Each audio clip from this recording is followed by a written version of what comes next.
देश भर में एलपीजी संकट से मचा बवाल। पंजाब में सिलेंडर लेकर भागते दिखे लोग। 2000 की जगह 4000 हो रही वसूली। कांग्रेस का दिल्ली में चूल्हा प्रदर्शन। मिडिल ईस्ट में संकट के बीच डिप्लोमेटिक मिशन पर जुटे जयशंकर। विदेश मंत्री आराघची ने फोन पर की अहम बातचीत। ब्रिक्स को लेकर ईरान ने भारत से लगाई गुहार। अमेरिका ने फिर दी ईरान को खुली धमकी। राष्ट्रपति ट्रंप बोले, आज देखना इन पागलों का क्या होता है हाल। नौसेना और वायुसेना के खत्म होने का किया दावा।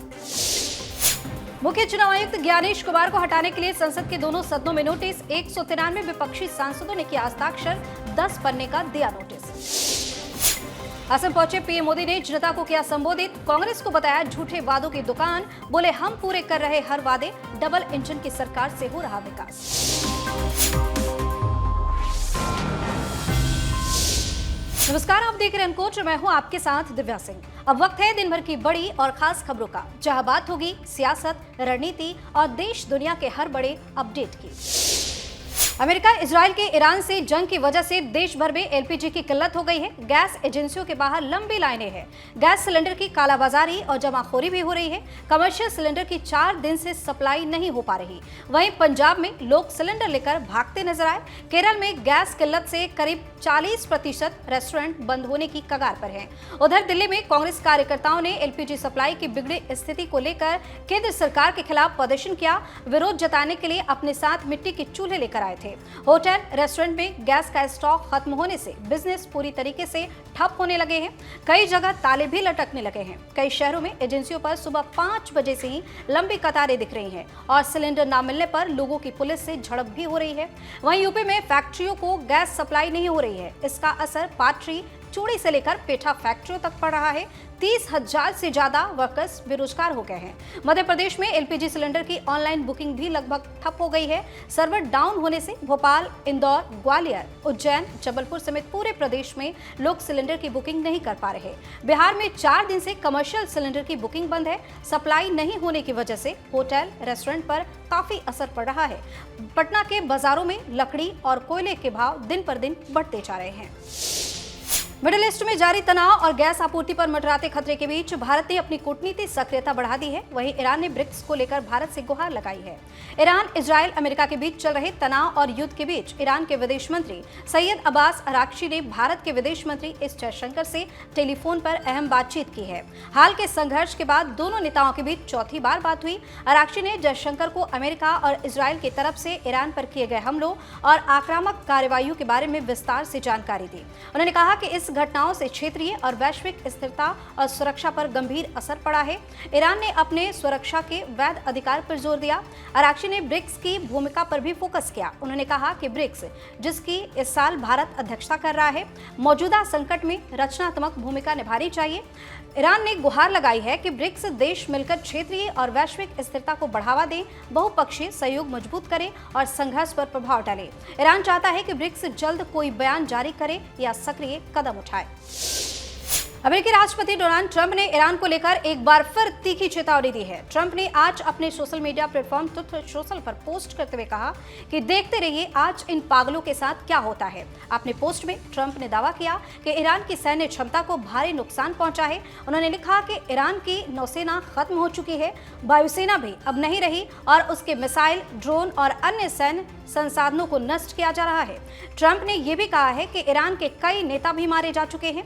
ट्रंप ने अपने संदेश में ईरान पर पिछले 47 वर्षों से दुनिया भर में निर्दोष लोगों की हत्या करने का आरोप भी लगाया। अमेरिकी राष्ट्रपति ने कहा है कि उन्होंने 47 साल तक दुनिया भर में निर्दोष लोगों को मारा है और अब मैं अमेरिका का 47वां राष्ट्रपति उन्हें खत्म कर रहा हूं। यह मेरे लिए बड़ा सम्मान है। वहीं इस धमकी ने वैश्विक तेल बाजार में हड़कंप मचा दिया है और सप्लाई ठप पड़ने का डर और ज्यादा गहरा गया है। विपक्षी सांसदों ने मुख्य चुनाव आयुक्त ज्ञानेश कुमार को हटाने के लिए संसद में नोटिस दिया है। रिपोर्ट के अनुसार 193 विपक्षी सांसदों ने लोकसभा और राज्यसभा में अलग अलग नोटिस जमा किए हैं, जिसमें लोकसभा से 130 और राज्यसभा से 63 सांसद शामिल है। ये भारतीय संसदीय इतिहास में पहली बार है जब किसी मुख्य चुनाव आयुक्त के खिलाफ हटाने की ऐसी कार्रवाई की गई है। ये कदम मुख्य रूप से टीएमसी के नेतृत्व में उठाया गया है, जिसमें इंडिया गठबंधन की सभी पार्टियां, आप और कुछ निर्दलीय सांसदों ने समर्थन दिया है। विपक्ष ने नोटिस में सीसी के खिलाफ 7 प्रमुख आरोप लगाए हैं। इनमें पक्षपातपूर्ण आचरण, चुनावी धांधली की जांच में जानबूझकर बाधा डालना, बड़े पैमाने पर मतदाता वंचित करना और चुनाव आयोग की स्वतंत्रता को प्रभावित करना शामिल है। विशेष रूप से पश्चिम बंगाल में एसआईआर के दौरान लाखों वैध मतदाताओं के नाम हटाए जाने का दावा किया गया है, जिसे विपक्ष भाजपा को फायदा पहुंचाने की साजिश बता रहा है। पश्चिम बंगाल के मुख्यमंत्री ममता बनर्जी ने इस अभ्यास की कड़ी आलोचना की थी और कहा था कि यह विपक्षी मतदाताओं को निशाना बनाने की कोशिश है। इस तरह बिहार और अन्य राज्यों में भी एसआईआर को लेकर विवाद हुआ था, जहां विपक्ष ने इसे चुनावी धांधली का हिस्सा बताया। वहीं प्रधानमंत्री नरेंद्र मोदी असम दौरे पर हैं। यहां विकास के लिए 4,500 करोड़ रुपए से अधिक के प्रोजेक्ट्स का शिलान्यास और लोकार्पण किया। असम में सभा को संबोधित करते हुए पीएम ने कांग्रेस पर जमकर हमला बोला। पीएम मोदी ने गुवाहाटी से सभा को संबोधित करते हुए कहा कि खराब मौसम की वजह से मैं कोकराझार नहीं आ पा रहा हूं। मैं आप सभी से दिल से माफी मांगता हूं। आप सभी से यही यानी गुवाहाटी से अपनी बात कर रहा हूं। उन्होंने कहा कि कांग्रेस झूठे वादों की दुकान है।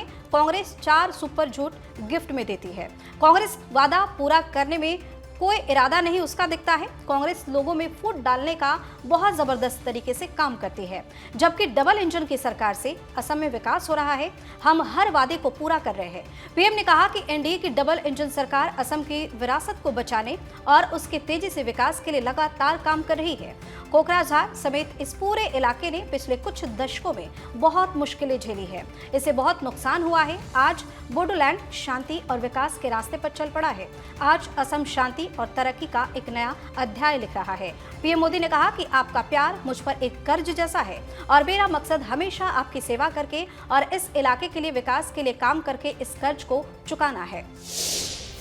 राज्यसभा चुनाव से पहले कांग्रेस को हॉर्स ट्रेडिंग का डर सता रहा है। इसके चलते उसने ओडिशा और हरियाणा में अपने सभी विधायकों को बचाने के लिए रिजॉर्ट में रखने का फैसला किया है। ओडिशा कांग्रेस के 8 विधायकों को बेंगलुरु भेज दिया गया है, जो दक्षिण बेंगलुरु के वंडला रिजॉर्ट में ठहरे हुए हैं।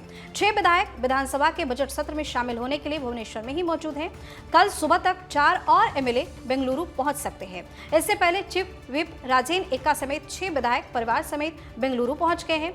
इधर हरियाणा में 2 राज्यसभा सीटें खाली हो रही है। चंडीगढ़ में नेता प्रतिपक्ष भूपेंद्र सिंह हुड्डा ने विधायकों को लंच पर बुलाया। सूत्रों के मुताबिक इन विधायकों को 5 जोड़ी कपड़े साथ लेकर आने के लिए कहा गया। बता दें कि 10 राज्यों की 37 सीटों को भरने के लिए काउंसिल ऑफ स्टेट्स यानी कि राज्यसभा के हर 2 साल में होने वाले चुनाव के लिए वोटिंग 16 मार्च को होनी है। वोटों की गिनती उसी दिन शाम 5 बजे होगी। आखिरी खबर में बात यूपी और बिहार की। एक तरफ देश के कई हिस्सों में एलपीजी गैस सिलेंडर की किल्लत को लेकर हड़कंप का माहौल बना हुआ है। इस बीच उत्तर प्रदेश के हापुड़ जिले से गैस सिलेंडरों की जमाखोरी का बड़ा मामला सामने आया। प्रशासन की कार्रवाई के दौरान एक घर से एलपीजी के भरे हुए 55 सिलेंडर बरामद किए गए। ये सिलेंडर हापुड़ निवासी अब्दुल रेहान के घर से मिले हैं, जिसके बाद इलाके में हड़कंप मचा हुआ है। बताया जा रहा है कि अब्दुल रेहान समाजवादी पार्टी से जुड़ा हुआ व्यक्ति है। मामले में पुलिस लगातार छापेमारी कर रही है। तो दूसरी तरफ पटना में एक गैस एजेंसी के संचालक ने दावा किया कि बिहार के डिप्टी सीएम सम्राट चौधरी के यहाँ से आए एक एसडीओ जबरन 4 एलपीजी सिलेंडर ले गए। अब सम्राट के कार्यालय से इस पर सफाई भी सामने आ गई है। डिप्टी सीएम के आप सचिव शैलेंद्र कुमार ओझा ने इस दावे को पूरी तरीके से खारिज कर दिया है। हालांकि दोनों खबर के सामने आने के बाद से सोशल मीडिया पर इसकी चर्चा शुरू हो गई है।